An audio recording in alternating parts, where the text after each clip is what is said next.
Haunted House Studios presents Somnarium.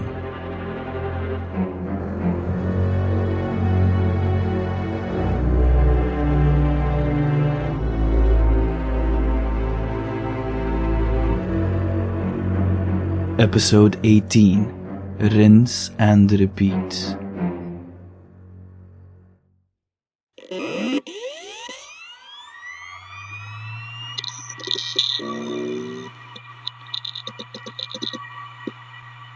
What do you mean Rainer isn't a detective anymore? Yeah, apparently he retired. Retired.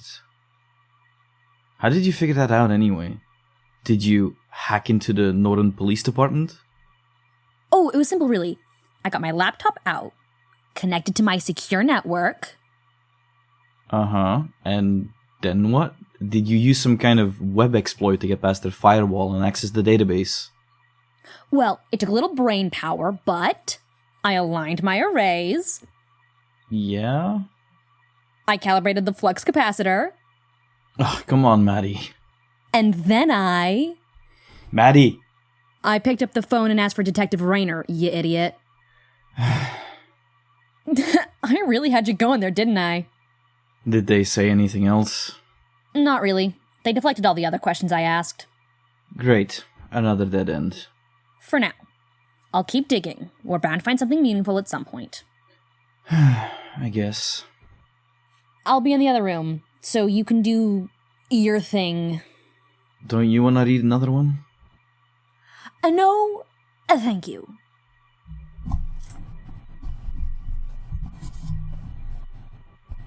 Alright, well, I went through the other case files on the hard drive and pieced together a few that might help. As far as I can tell, around 2011, Dr. Renwyck hired Dr. Moore to assist in her clinic. There was a short 2-year window between 2011 and 2013 where Dr. Moore and Dr. Renwyck worked together. By the end of 2013, Dr. Renwyck's name stops appearing on the paperwork entirely. After that, she's only mentioned when a case gets referred to her.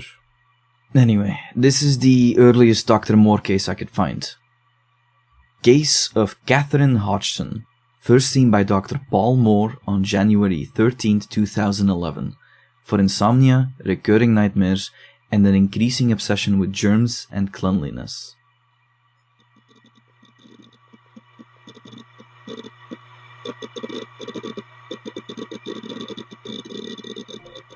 Patient application.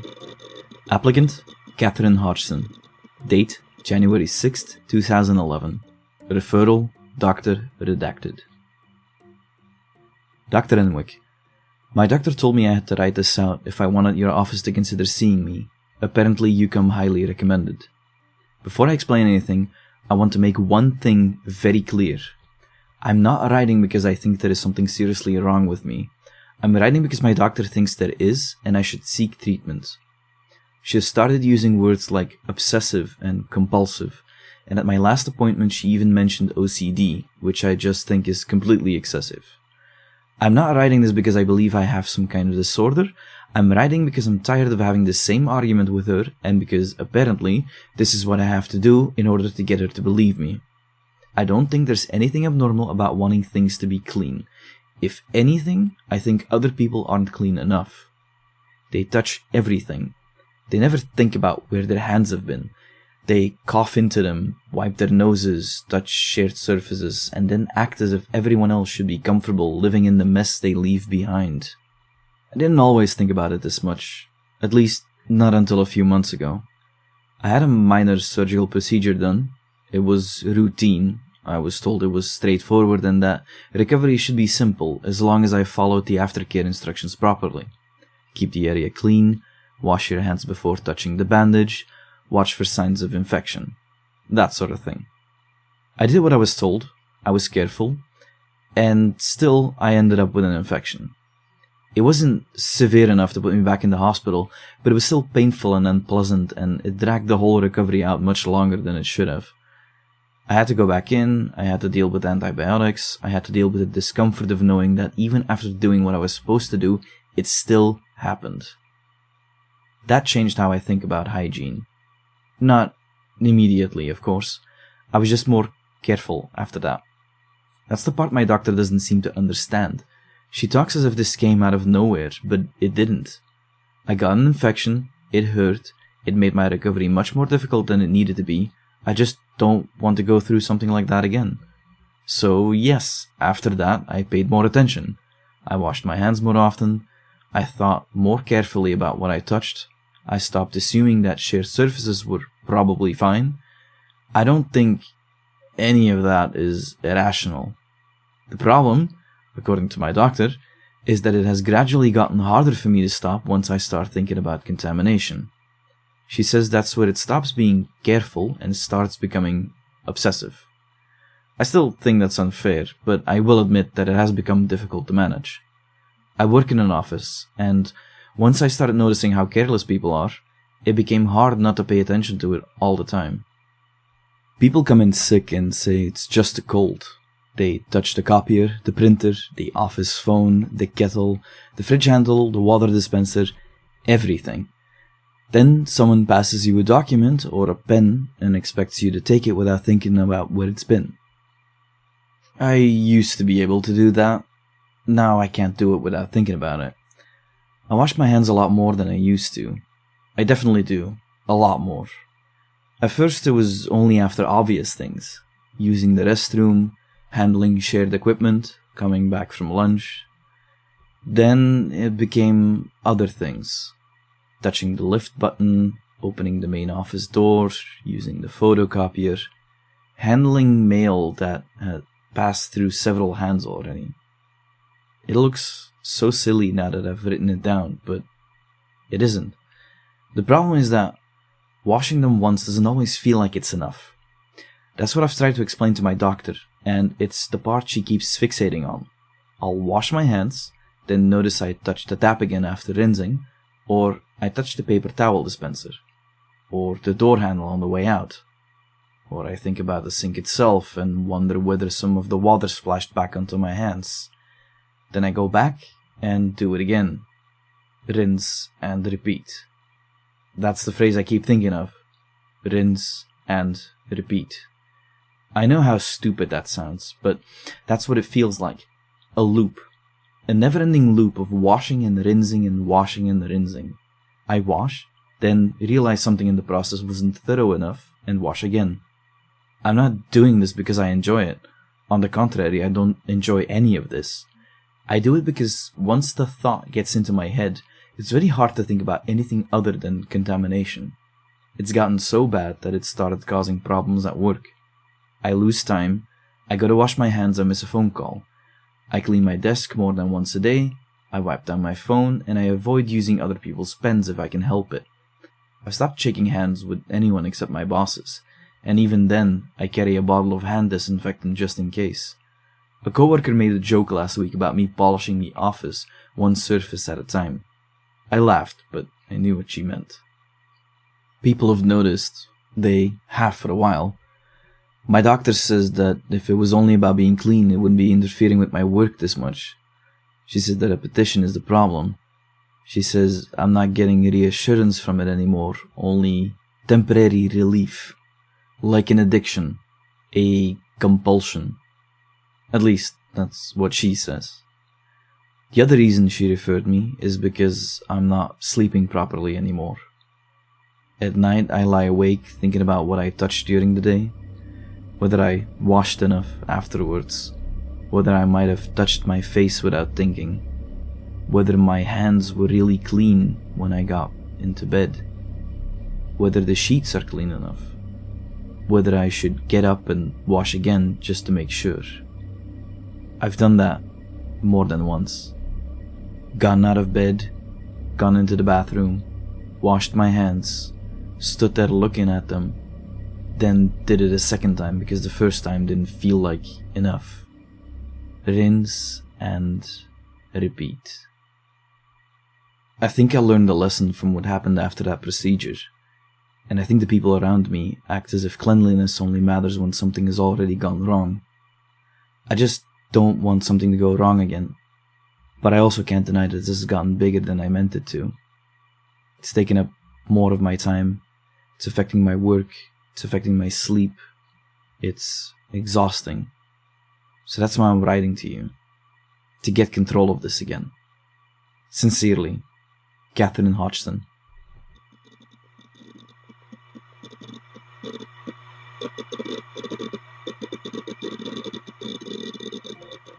Consultation note.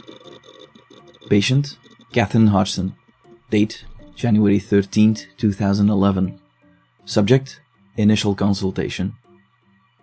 Miss Hodgson attended as scheduled following a referral from her primary physician. She presented well-groomed, composed, and fully oriented throughout the consultation. At the start of the appointment, she appeared mildly taken aback to find that I, rather than Dr. Renwyck, would be conducting the consultation. I explained that she is currently occupied with other work and that I have been assigned to her case for the present. She accepted this without objection, though it was clear she had expected to be seen by her directly. She remained coherent and organized throughout, though notably defensive when discussion turned to the severity of her symptoms. She repeatedly framed her behavior as being careful rather than excessive, and appeared frustrated by her physician's suggestion that the problem may fall within an obsessive-compulsive pattern. She declined a handshake at the beginning of the session, and a heavy scent of disinfectant accompanied her into the room and remained noticeable throughout the consultation. The skin over both hands was visibly dry and irritated, with cracking around several knuckles and fingertips. Miss Hodgson reported that her doctor is currently treating her for eczema, which she attributes to frequent washing and use of hand sanitizer, though she did not appear to view this as significant when compared to the risk of contamination. By her account, the current pattern began after a routine surgical procedure several months ago, was followed by a minor but painful infection during recovery. The event appears to have changed the way she thinks about hygiene and contamination. What began as an increased caution has gradually become repetitive hand washing, repeated cleaning of surfaces and personal items, and growing difficulty moving on once the idea of contamination has entered her mind. What stands out is not simply the amount of washing, but the repetition within each episode. Miss Hodgson describes washing her hands, then immediately returning to do so again after noticing some part of the process no longer felt sufficiently clean.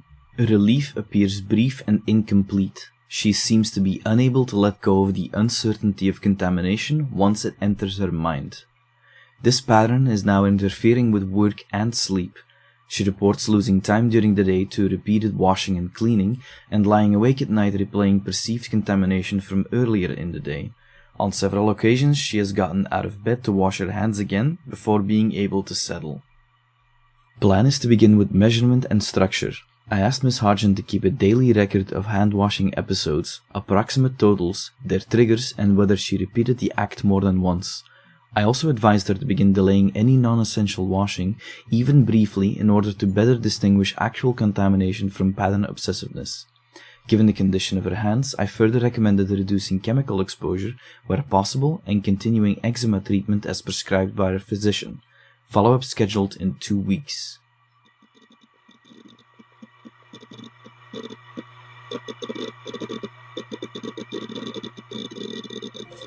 Sleep Diary. Friday, January 14th, 2011. Dr. Moore wants numbers. Not roughly, and not more than usual. Actual numbers. Every hand wash written down. He said if I keep insisting this is just me being careful, then I should be able to tolerate looking at what careful actually adds up to. So, 27. It doesn't feel outrageous in a moment. It only feels that way once I've written it down. Most of them made sense. Restroom, lunch, shared post, office phone, lift button, copier, the kettle in the break room that everyone touches and nobody ever seems to wipe down. Ordinary things. That's what bothers me so much. Everyone acts as if ordinary things are harmless just because they're familiar. What doesn't make as much sense is how washing once becomes washing twice. I washed after handling a stack of incoming mail this morning, dried my hands, reached for the restroom door, stopped, went back because I couldn't stop thinking about the paper towel dispenser. Then I washed again. Rinse and repeat. By the time I got back to my desk, I'd missed an important phone call.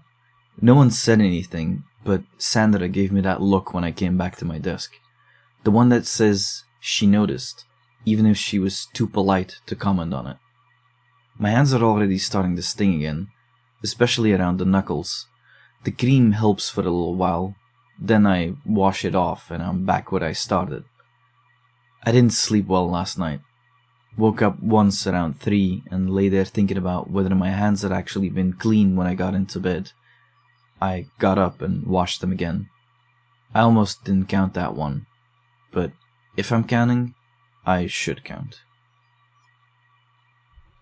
Thursday, February 3rd, 2011. Today's total, 39. I knew before lunch it'd be higher than last time. The office has become impossible in small ways. Not dramatic ways, just constant ones. A man from finance coughed into his hand and then passed me a folder. Karen used the microwave and closed the door with the same hand she just used to blow her nose into a tissue. Someone left a smear of something on the fridge handle. I don't even want to know what it was. I keep noticing all of it now. That might be the real problem. Once I notice, I can't unnotice it. There was one stretch this afternoon where I washed 3 times in under 5 minutes. Once because I'd used the restroom, once because I touched the tap after rinsing, once because I became convinced the sink water had splashed back onto my wrist. Rinse and repeat. The phrase keeps showing up in my head before I even get back to the sink. My hands look worse. The skin on my right thumb has a split in a narrow line and caught on my sleeve twice today. Both times it made my stomach turn. Not because it hurt badly, because it made me think about broken skin. Open skin. Easier entry. That thought stayed with me for most of the afternoon. I used hand cream at my desk, then immediately wondered if I'd contaminated the tube by touching it first. I stood there staring at it for a ridiculous amount of time before finally putting it back in my bag. Then I went and washed my hands. Again. I've started lying awake at night, replaying specific moments from the day. Not the whole day, just the moment where I feel the need to be clean. What I touched after that, whether I washed after the right things, whether I touched my face at some point without noticing. I got up twice last night. The second time I stood at the sink and looked at my hands after drying them and thought, they still don't feel clean. That's new. Tuesday, March 1st, 2011. Today's total, 51. Another appointment with Dr. Moore today. He looked over the accounts and said the number mattered less than the pattern. He asked how often the first wash was reasonable and the second one wasn't. He asked how often I go back, not because something new happened, but because the first wash no longer feels complete. I didn't like that question. Mostly because I knew the answer. He wants me to start labeling them. Necessary wash, repeated wash. He says if I can identify the second wash while it's happening, I might be able to interrupt it. He also wants me to delay it when I can, even 30 seconds. Sit with the uncertainty instead of obeying it immediately. That sounds manageable when he says it. It doesn't feel manageable when I'm standing in front of the sink. I tried this morning after handling shared mail. I washed once, dried my hands, then had the thought about a paper towel dispenser. I stood there, watching myself in the mirror, counting under my breath, trying not to turn back. I made it to 22 seconds. Then I washed again. Rinse and repeat. He noticed my hands immediately. Hard not to, honestly. The skin is dry, red, cracked over several knuckles, and rough enough now that fabric catches on it. I told him my doctor is still treating me for eczema. He said the damage itself may now be feeding the cycle, because every sting or split gives me another reason to focus on my hands. He's probably right about that too. The dream last night was different. Still bright, still tiled, still water somewhere nearby, but Not my bathroom, and not the office restroom either. Cleaner than either of them. Colder, too. There was a long counter, a mirror, and some kind of metal tray just out of view. I couldn't see anyone, but I knew I wasn't alone. That feeling followed me all day. Thursday, April 14th, 2011. Today's total, 63. Today I lost 11 minutes to one spot on my left hand. Not dirt, not a visible cut, just a place near the base of my thumb that suddenly felt wrong. That's the only word for it. Wrong. I was in the restroom at work, looked down while drying my hands, and became convinced that the skin there looked tighter than the same spot on the other hand. Then warmer, then maybe slightly redder. I held both hands under the light and compared them like an idiot. Then I pressed at it. Then I washed because I'd been touching it. Then I washed again because the sink itself started bothering me halfway through.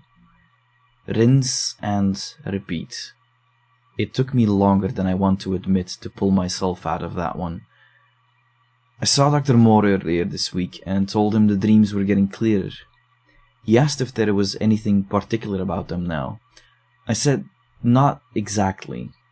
That wasn't entirely true.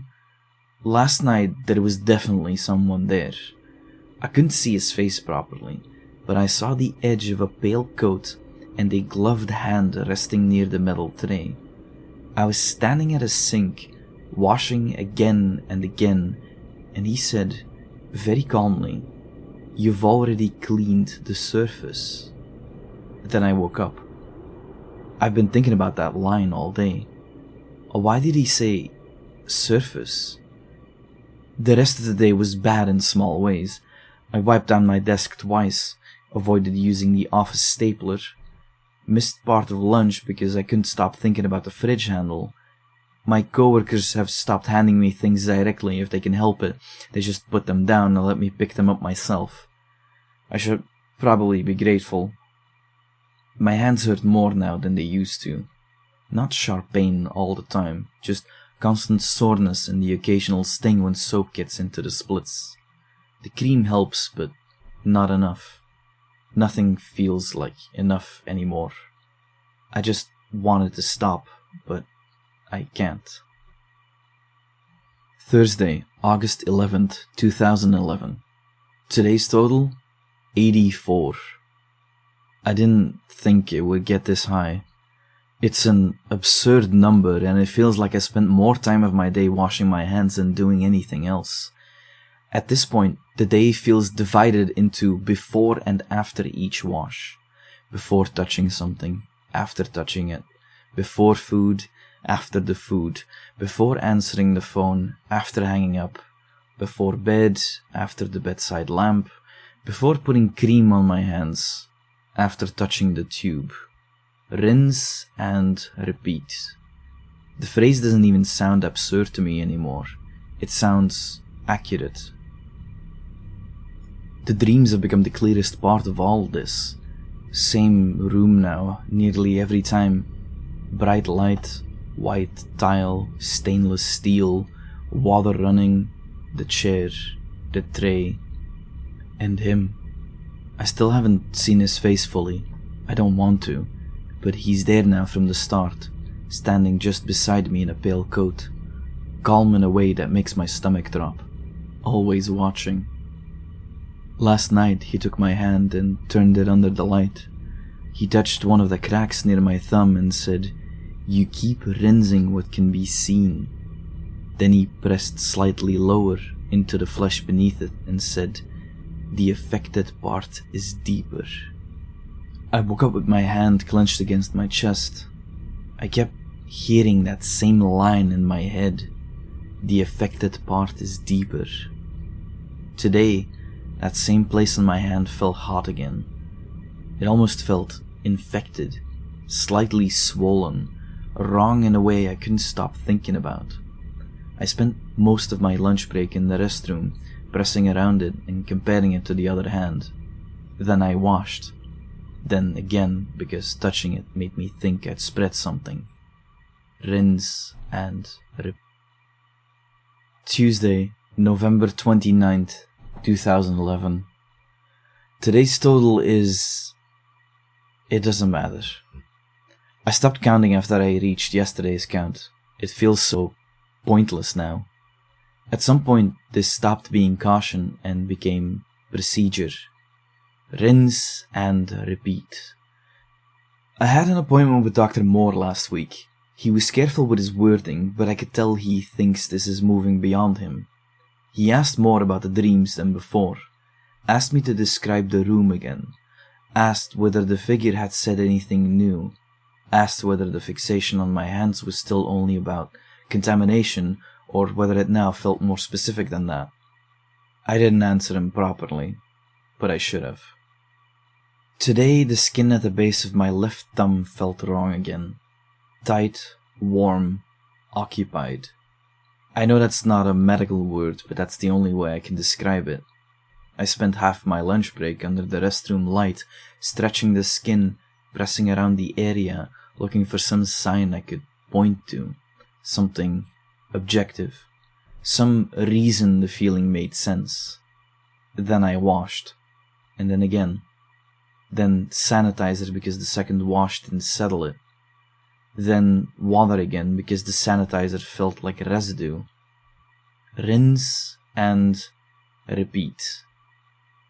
Last night's dream was the worst one yet. I was already on the examination chair when it began. The tray was uncovered. I still couldn't make out every instrument on it, only metal and white cloth and the shine of something sharp beneath the light. He lifted my hand and looked at the cracked skin as if examining a specimen. Then he said, "You've mistaken repetition for treatment." I asked him what I was supposed to do instead. He traced one gloved finger along the split in my skin and said, "Once it settles beneath the surface, washing only spreads the irritation." Then he said, "The affected part will have to be removed." I shot awake and gasped for air, and for one awful second, sitting there in the dark with my hand in my lap, I understood exactly what he meant. Not because I believe it. I don't. Not really. But because the thought hit me before I could stop it. If the problem is deeper, then of course the surface never feels clean enough. I just sat there, staring at my hand until morning, thinking the same thing over and over again. Rinse and repeat.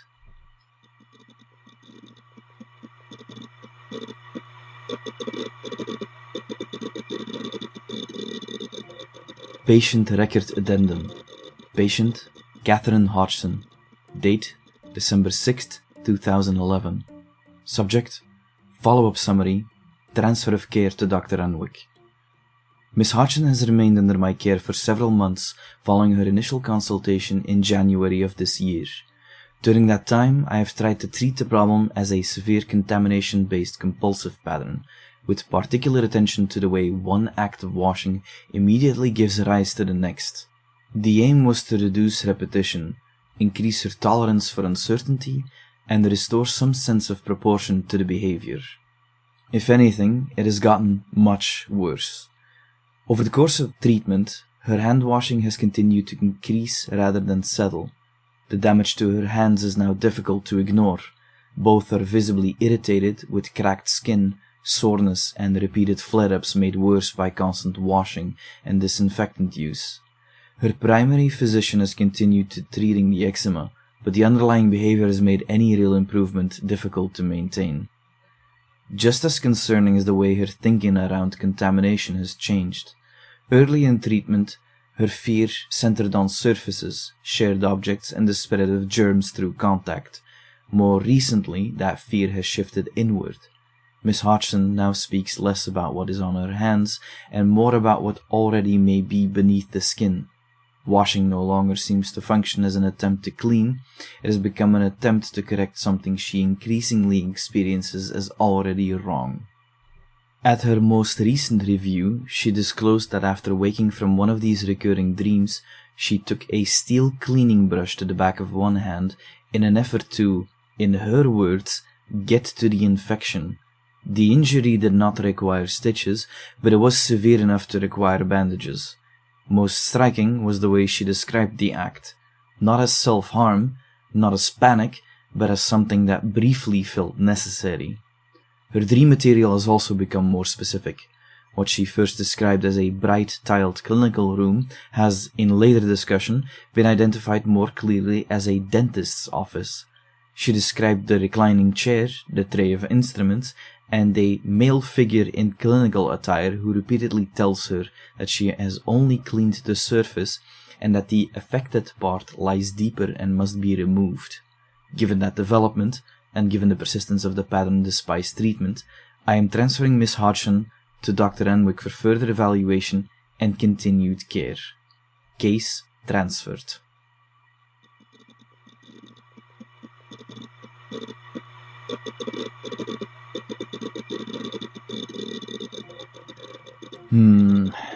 So, Moore just sends her off to Renwyck once the obsession almost entirely takes hold.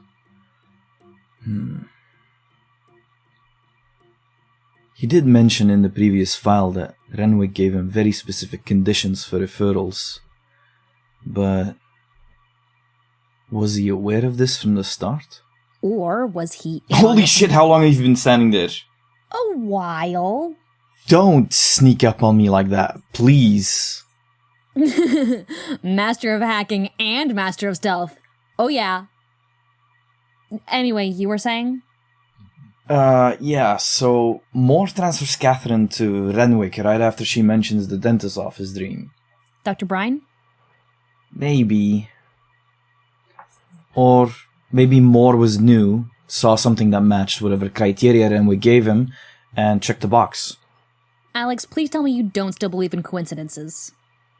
No, I know. I just don't know how much Moore knew at that point. Enough to recognize the pattern, apparently. Yeah, whatever these patterns are is what ends up happening to these people. That hard drive doesn't happen to have a list now, does it? No. So far all I've discovered is some case files of words written in the margins. I think the words might have been a sort of identification system for Renwyck to stick a name on them. Have you written that down? Not as a proper list, no. You should. Okay, so one of the earliest ones that showed up was Glass. Glass. Was that the wedding photographer? Yeah, that's right. And also the lady who was humiliated in front of her colleagues.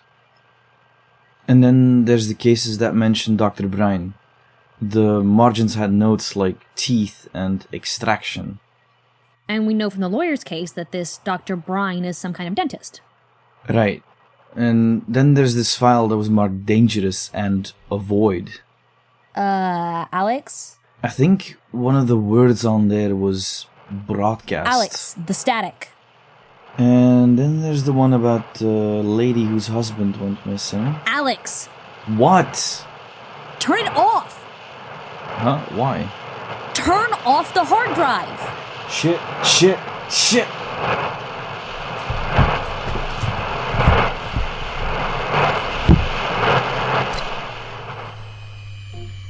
What the hell? Maddie, stop. Don't touch it. Stop the fucking recording already!